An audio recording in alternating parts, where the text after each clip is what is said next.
नमस्कार मु सस्मिता मिश्र blessing team ओडिशारू कहूची। आमे जो पुस्तकर आलोचना करुथिले ताहा हैला जोनाथन लिविंगस्टन सीगल एवं जहार लेखक हेउचंती रिचर्ड बैक एवं यह हेउची अध्याय 3 एवं ऑडियो नंबर 9। ताहले चलंतु पुस्तक भितर को जिबा। जोनाथन दूर स्थित सीधा चट्टाण उपरे धीरे धीरे चक्कर काटुथिला। बेले नजर रखुथिला ए अनाड़ी जुबा फ्लेचर उड़ीवा शिखुथिला आउ भल शिष्य मध्य थिला। से ताकतवर आउ हालका तथा पवन बेगरे उड़ुथिला। हेले एहाठु भी बड़ कथा थिला ता भितरे उड़ीवा शिखिबार जबरदस्त इच्छा थिला। से आसुथिला एही क्षणरे तळु उपरकू उठिकी निज प्रशिक्षक कठारु 125 मील प्रति घंटार बेगरे से हठात रही 16 चरण सीधा ठिया होई आस्ते चक्कर को करने को चेष्टा कला। 16 चरण को बड़ पाटी गणी गणी 8 9 10 देख जोनाथन मोर पवनर बेग कम हो जाइछि। 11 मते तुम परी भल सठिक रहिबा दरकार। 12 हेले मु रही पारुनी। 13 एपर्यंत शेष 3 चरण बिनारे अछि। फ्लेचर अचानक शिखर रे जो झटका खाइला से विफल हेबारु तार क्रोध पाई से जोर रे पिटी होई गला। से पछपटू पड़िला ओल्टा फिरकी सांघातिक भावे फसिला आउ शेषरे निज प्रशिक्षक ठारू 100 फीट तळु पेली होई पुणी थर जाई स्थिर होई गला आउ कहिला तुमे मो साथी रे निज समय नष्ट करूछ जोनाथन। मु गोटे बुद्धू मूर्ख मु चेष्टा उपरे चेष्टा करूची हेले केबे भी सफल होई पारुनी। जोनाथन सीगल ता आड़कू देखिला आउ मुंड हलेला। एतिकी तो थिला कि जेपर्यंत से आरंभर झटका एते दृढ़ रहिबो तेबे जाके तुमे एहाकू करि पारिबो नाही। फिरकी रे दाखल होई 40 मील प्रति घंटार बेगरे तुमे एहाकू हरई बसिल।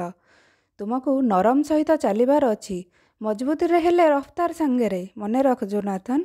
से ओल्हेकी जुबा सामुद्रिक पक्षी पाखकू चली आसिला। आस एबे आमे सांगेरे चेष्टा करिबा व्यूह बनेइकी आ ऊपर को गला बेले मने रख एहा एक निर्विघ्न एवं सरल प्रवेश हेबा दरकार।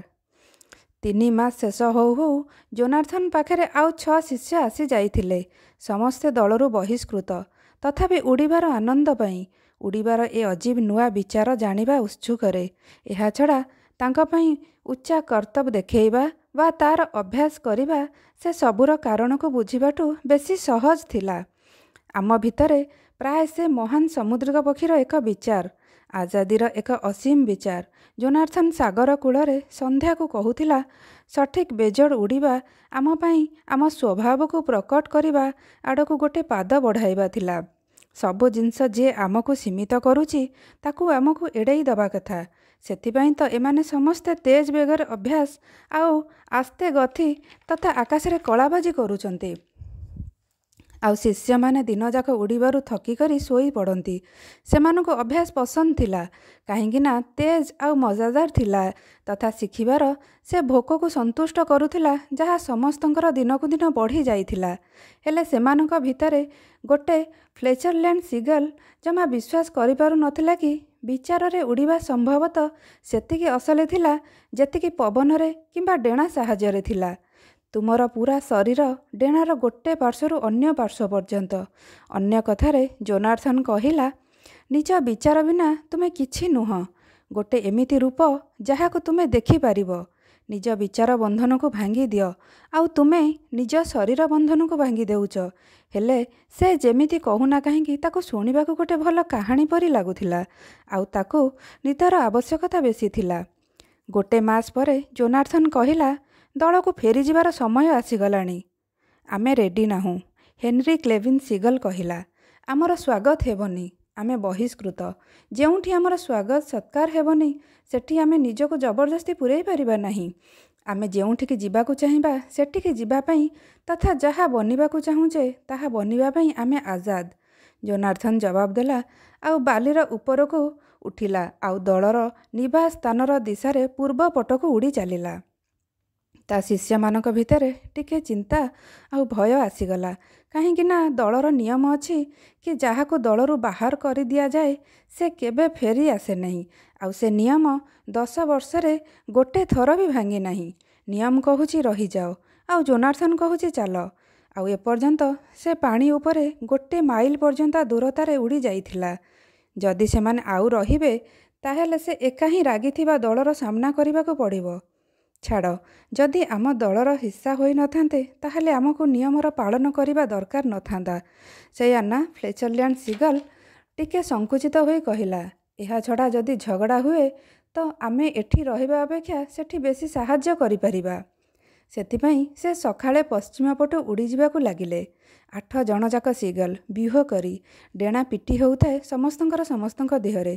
ସେ ଦଳର ପରିଷଦ ପାଖ କୂଳରେ 135 ମିଲ ପ୍ରତି ଘଣ୍ଟାର ବେଗରେ ପହଞ୍ଚିଲେ। ଜୋନାଥନ ସବୁଠୁ ଆଗରେ।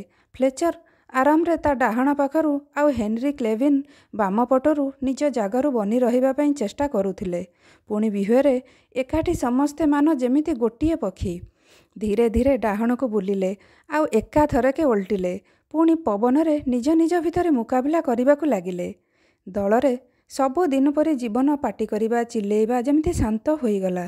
ମାନ ଉପରେ ଉଡ଼ୁଥିବା ବ୍ୟୁହ ଏକ ବିଶାଳ ଛୁରୀ ଯିଏ ତାଙ୍କ ଆୱାଜ ମଝିରୁ କାଟି ଦେଇଛି। ପକ୍ଷୀମାନଙ୍କର 8000 ଆଖି ବିନା ପଲକରେ ନ ପକାଇ ଦୃଶ୍ୟକୁ ଦେଖୁଥିଲେ। ଗୋଟି ଗୋଟି କରି 8ଟା ଯାକ ପକ୍ଷୀ ବେଗରେ ଉପରେ ଗୋଟେ ଗୋଲାକାର ଚକର କାଟି କରି ନିଜ ଗୋଡ଼ରେ ବହୁତ ଧୀରେ ବାଲିକୁ ଓହ୍ଲାଇଲେ। ପୁଣି ମାନ ଏମିତି ସବୁଦିନ ହେଉଥିଲା। ଜୋନାଥନ ସିଗଲ ଉଡ଼ିବାର ସମୀକ୍ଷା ଆରମ୍ଭ କରିଦେଲା।